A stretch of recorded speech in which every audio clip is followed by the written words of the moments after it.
ಪ್ರಬಂಧ ಸ್ವಚ್ಛ ಭಾರತ ಅಭಿಯಾನ. ಪೀಠಿಕೆ. ಪರಿಶುದ್ಧ ಹೃದಯದಲ್ಲಿ ದೇವರು ನೆಲೆಸುವನು ಎಂದು ಎಲ್ಲಾ ಧರ್ಮಗಳು ಸಾರಿ ಹೇಳುತ್ತವೆ. ಹೃದಯ ಮನಸ್ಸುಗಳು ಶುದ್ಧವಾದಂತೆ ದೇಹ ಮತ್ತು ಪರಿಸರ ಶುದ್ಧವಾಗಿರಬೇಕು. ಸ್ವಚ್ಛತೆಯು ವ್ಯಕ್ತಿ, ಮನೆ, ರಸ್ತೆ, ಊರು, ನಾಡು, ದೇಶ ಹೀಗೆ ಹಂತ ಹಂತವಾಗಿ ಅನುಷ್ಠಾನಗೊಳ್ಳಬೇಕು. ಸ್ವಚ್ಛತೆ ಕಾರ್ಯಕ್ರಮ ಸಾರ್ವಜನಿಕರಿಂದ ಜನಾಂದೋಲನದಂತೆ ಆಚರಣೆಯಾದಾಗ ಅದು ಸ್ವಚ್ಛತಾ ಅಭಿಯಾನ. ವಿಷಯ ನಿರೂಪಣೆ. ಭಾರತದಲ್ಲಿ ಅರಸ ಕಾಲದಿಂದಲೂ ಸ್ವಚ್ಛತೆಗೆ ಆದ್ಯತೆ ನೀಡುವುದು ಕಂಡುಬರುತ್ತದೆ. ಜನಸಂಖ್ಯೆ ಹೆಚ್ಚಿದಂತೆ ಮಾಲಿನ್ಯ ಹೆಚ್ಚುತ್ತಾ ಅದೊಂದು ಕಳಂಕವಾಗುತ್ತಾ ಬಂದಿತು.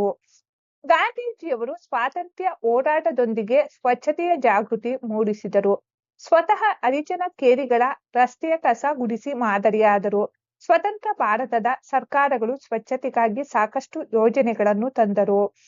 2014 ಅಕ್ಟೋಬರ್ 2ರಂದು ಸ್ವಚ್ಛ ಭಾರತ ಅಭಿಯಾನ ಮಹಾ ಜಾಗೃತಿಯನ್ನು ಉಂಟು ಮಾಡಿತು. ಭಾರತದ ಪ್ರಧಾನಿಯವರು ರಾಜ್ಘಾಟ್ ರಸ್ತೆಯಲ್ಲಿ ಕಸ ಗುಡಿಸುವುದರ ಮೂಲಕ ಇದಕ್ಕೆ ಚಾಲನೆ ನೀಡಿದರು. 2014ರಿಂದ 2019ರವರೆಗೆ ಈ ಯೋಜನೆ ಜಾರಿಗೊಂಡಿತು. 2019 ಅಕ್ಟೋಬರ್ 2ಕ್ಕೆ ಗಾಂಧೀಜಿಯವರ 150ನೆಯ ಜನ್ಮದಿನ ಸಂದರ್ಭದಲ್ಲಿ ಸ್ವಚ್ಛ ಭಾರತವನ್ನು ಗಾಂಧೀಜಿಯವರಿಗೆ ಕೊಡುಗೆಯಾಗಿ ನೀಡುವ ಗುರಿ ಹೊಂದಿದೆ. ಬಯಲು ಶೌಚಾಲಯ ಮುಕ್ತ ಭಾರತಕ್ಕಾಗಿ ಕೋಟ್ಯಾಂತರ ಶೌಚಾಲಯ ನಿರ್ಮಾಣ ಮಾಡಲಾಗುತ್ತಿದೆ. ತ್ಯಾಜ್ಯ ನಿರ್ವಹಣೆಗೆ ಕ್ರಮ ಕೈಗೊಳ್ಳಲಾಗುತ್ತಿದೆ. ತ್ಯಾಜ್ಯ ವಸ್ತುಗಳ ಪುನರ್ಬಳಕೆಗೆ ಆದ್ಯತೆ ನೀಡಲಾಗುತ್ತಿದೆ. ಕೊಳೆಗೇರಿಗಳನ್ನು ನವೀಕರಣಗೊಳಿಸಲಾಗುತ್ತಿದೆ. ರಸ್ತೆ, ಊರು, ಪಟ್ಟಣ, ಪ್ರಾರ್ಥನಾ ಸ್ಥಳ, ಶಾಲೆ, ಕಾರ್ಖಾನೆ ಹೀಗೆ ಎಲ್ಲಾ ಪ್ರದೇಶಗಳು ನಿರ್ಮಲಗೊಳ್ಳಬೇಕಿದೆ. ಸರ್ಕಾರದ ಜೊತೆಯಲ್ಲಿ ಸಾರ್ವಜನಿಕರು ಪಾಲ್ಗೊಂಡಾಗ ಯೋಜನೆಯು ನಿಶ್ಚಿತ ಗುರಿಯನ್ನು ತಲುಪುತ್ತದೆ. ಯುವಕರು ಮತ್ತು ವಿದ್ಯಾರ್ಥಿಗಳು ಸ್ವಚ್ಛ ಭಾರತ ಅಭಿಯಾನದಲ್ಲಿ ತಮ್ಮ ಸೇವೆಯನ್ನು ಸಲ್ಲಿಸಬಹುದಾಗಿದೆ. ಮೊದಲು ಶುಚಿತ್ವ ಹೊಂದಿರಬೇಕು. ಮನೆಯ ಪರಿಸರ ಶುಚಿಯಾಗಿಸಬೇಕು.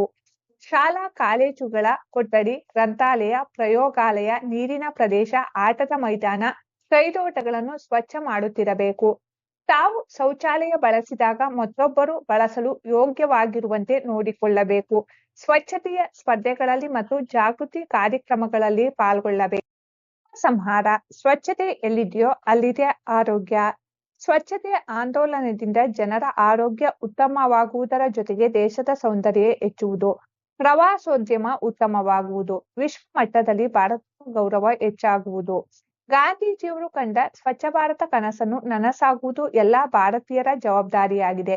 ವಾರದಲ್ಲಿ ಕನಿಷ್ಠ 2 ಗಂಟೆ ಸ್ವಚ್ಛತೆಗೆ ಮೀಸಲಿಡೋಣ. ಪ್ರಬಂಧ ಪ್ರಾಚ್ಯ ಸ್ಮಾರಕಗಳ ಸಂರಕ್ಷಣೆ.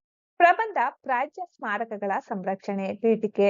ಇತಿಹಾಸ ಅರಿಯದವ ಇತಿಹಾಸ ಸೃಷ್ಟಿಸಲಾರ ಎಂಬ ಮಾತಿನಂತೆ ಇತಿಹಾಸದ ಸಾಕ್ಷಿಗೆ ಪ್ರಮುಖ ಕೊಂಡಿಗಳೆಂದರೆ ಪ್ರಾಚ್ಯ ವಸ್ತು ಸ್ಮಾರಕಗಳು. ಪ್ರಾಚ್ಯವೆಂದರೆ ಪ್ರಾಚೀನ. ಈ ಪ್ರಾಚೀನ ಇತಿಹಾಸದ ಅಪರೂಪ ಸ್ಮರಿಸಬಹುದಾದ ಅವಶೇಷಗಳೇ ಸ್ಮಾರಕಗಳು.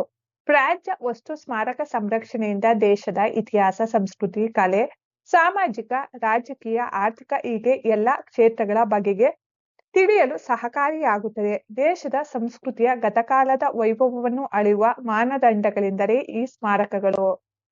ವಿಷಯ ನಿರೂಪಣೆ. ಪ್ರಾಚ್ಯ ಸ್ಮಾರಕಗಳೆಂದರೆ ದೇವಾಲಯ, ಮಸೀದಿ, ಚರ್ಚ್, ಬಸದಿಗಳು, ಕಟ್ಟಡಗಳು, ಪ್ರಾಚೀನ ಪಟ್ಟಣಗಳು, ಅರಮನೆಗಳು, ಮೂರ್ತಿಗಳು, ಶಾಸನಗಳು, ನಾಣ್ಯ, ಇತರ ವಸ್ತುಗಳು, ತಾಳೆಗರಿ ಗ್ರಂಥಗಳು ಮುಂತಾದವು. ವಿಶ್ವದಲ್ಲಿ 7 ಪ್ರಾಚೀನ ಮತ್ತು 7 ಆಧುನಿಕ ಅದ್ಭುತಗಳಿವೆ. ಇವುಗಳಲ್ಲಿ ಭಾರತದ ತಾಜ್ ಮಹಲ್ ಒಂದಾಗಿದೆ.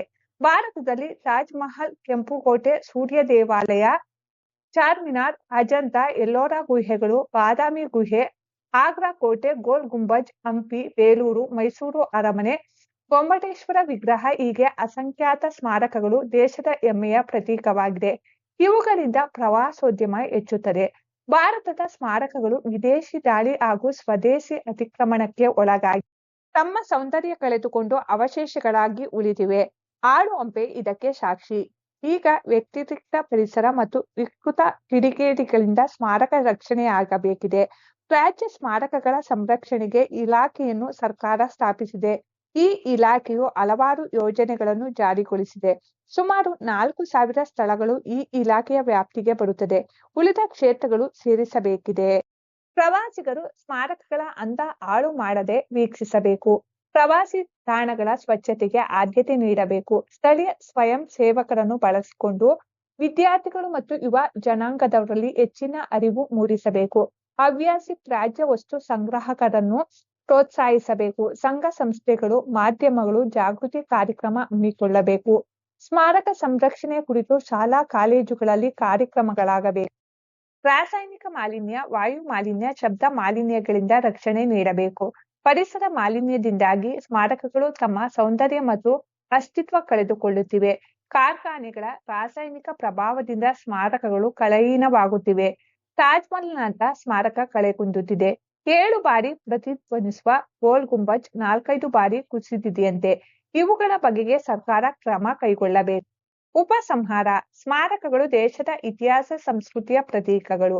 ಇವುಗಳ ಸಂರಕ್ಷಣೆ ಸರ್ಕಾರದ ಹೊಣೆ ಮಾತ್ರವಲ್ಲ, ಪ್ರಜೆಗಳ ಕರ್ತವ್ಯವಾಗಿದೆ. ಮುಂದುವರಿದ ದೇಶಗಳಿಗೆ ಹೋಲಿಸಿದರೆ ಪ್ರಾಚ್ಯ ಸ್ಮಾರಕ ರಕ್ಷಣೆಯಲ್ಲಿ ನಾವು ಹಿಂದೆ ಇದ್ದೇವೆ.